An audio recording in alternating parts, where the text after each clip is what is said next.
2 Kings chapter 23. Then the king called together all the elders of Judah and Jerusalem. He went up to the temple of the Lord with the people of Judah, the inhabitants of Jerusalem, the priests and the prophets, all the people from the least to the greatest. He read in their hearing all the words of the book of the covenant, which had been found in the temple of the Lord. The king stood by the pillar and renewed the covenant in the presence of the Lord, to follow the Lord and keep his commands, statutes and decrees with all his heart and all his soul, thus confirming the words of the covenant written in this book. Then all the people pledged themselves to the covenant. The king ordered Hilkiah the high priest, the priests next in rank, and the doorkeepers to remove from the temple of the Lord all the articles made for Baal and Asherah and all the starry hosts. He burned them outside Jerusalem in the fields of the Kidron Valley and took the ashes to Bethel. He did away with the idolatrous priests appointed by the kings of Judah to burn incense on the high places of the towns of Judah and on those around Jerusalem, those who burned incense to Baal, to the sun and moon, to the constellations and to all the starry hosts. He took the Asherah pole from the temple of the Lord to the Kidron Valley outside Jerusalem and burned it there. He ground it to powder and scattered the dust over the graves of the common people. He also tore down the quarters of the male shrine prostitutes that were in the temple of the Lord, the quarters where women did weaving for Asherah. Josiah brought all the priests from the towns of Judah and desecrated the high places, from Geba to Beersheba, where the priests had burned incense. He broke down the gateway at the entrance of the gate of Joshua, the city governor, which was on the left of the city gate. Although the priests of the high places did not serve at the altar of the Lord in Jerusalem, they ate unleavened bread with their fellow priests. He desecrated Topheth, which was in the valley of Ben-Hinnom, so no one could use it to sacrifice their son or daughter in the fire to Molech. He removed from the entrance to the temple of the Lord the horses that the kings of Judah had dedicated to the sun. They were in the court near the room of an official named Nathan-Melech. Josiah then burned the chariots dedicated to the sun. He pulled down the altars the kings of Judah had erected on the roof near the upper room of Ahaz, and the altars Manasseh had built in the two courts of the temple of the Lord. He removed them from there, smashed them to pieces, and threw the rubble into the Kidron Valley.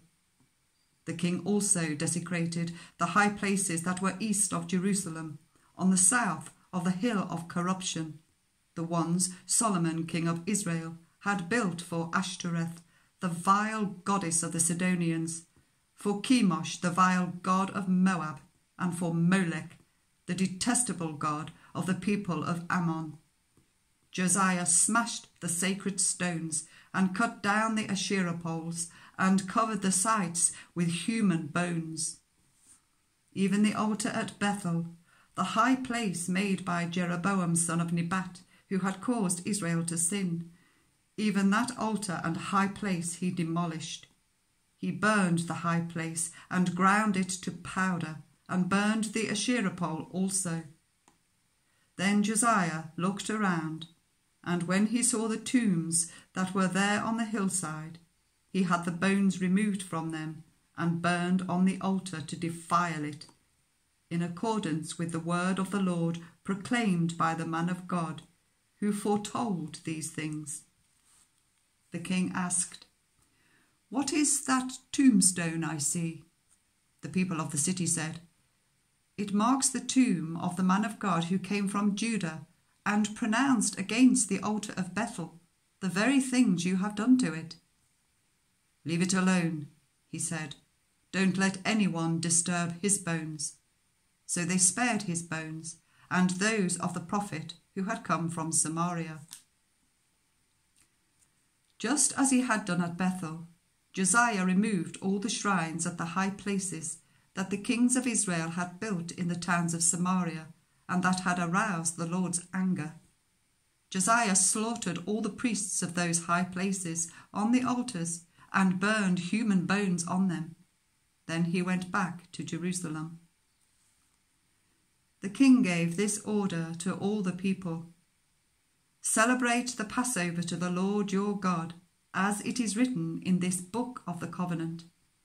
Neither in the days of the judges who led Israel, nor in the days of the kings of Israel and the kings of Judah, had any such Passover been observed. But in the 18th year of King Josiah, this Passover was celebrated to the Lord in Jerusalem." Furthermore, Josiah got rid of the mediums and spiritists, the household gods, the idols, and all the other detestable things seen in Judah and Jerusalem. This he did to fulfill the requirements of the law written in the book that Hilkiah the priest had discovered in the temple of the Lord. Neither before nor after Josiah was there a king like him who turned to the Lord as he did, with all his heart and with all his soul and with all his strength, in accordance with all the law of Moses. Nevertheless, the Lord did not turn away from the heat of his fierce anger, which burned against Judah, because of all that Manasseh had done to arouse his anger. So the Lord said, "I will remove Judah also from my presence, as I removed Israel, and I will reject Jerusalem, the city I chose, and this temple about which I said, 'There shall my name be.'" As for the other events of Josiah's reign and all he did, are they not written in the book of the annals of the kings of Judah? Whilst Josiah was king, Pharaoh Necho, king of Egypt, went up to the river Euphrates to help the king of Assyria. King Josiah marched out to meet him in battle, but Necho faced him and killed him at Megiddo. Josiah's servants brought his body in a chariot from Megiddo to Jerusalem and buried him in his own tomb. And the people of the land took Jehoahaz, son of Josiah, and anointed him and made him king in place of his father. Jehoahaz was 23 years old when he became king, and he reigned in Jerusalem for 3 months. His mother's name was Hamutal, daughter of Jeremiah. She was from Libnah. He did evil in the eyes of the Lord, just as his predecessors had done. Pharaoh Necho put him in chains at Riblah in the land of Hamath, so that he might not reign in Jerusalem. And he imposed on Judah a levy of 100 talents of silver and a talent of gold. Pharaoh Necho made Eliakim, son of Josiah, king in place of his father Josiah, and changed Eliakim's name to Jehoiakim.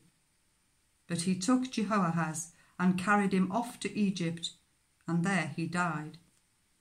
Jehoiakim paid Pharaoh Necho the silver and gold he demanded. In order to do so, he taxed the land and exacted the silver and gold from the people of the land, according to their assessments. Jehoiakim was 25 years old when he became king, and he reigned in Jerusalem for 11 years. His mother's name was Zebidah, daughter of Pedaiah. She was from Rumah.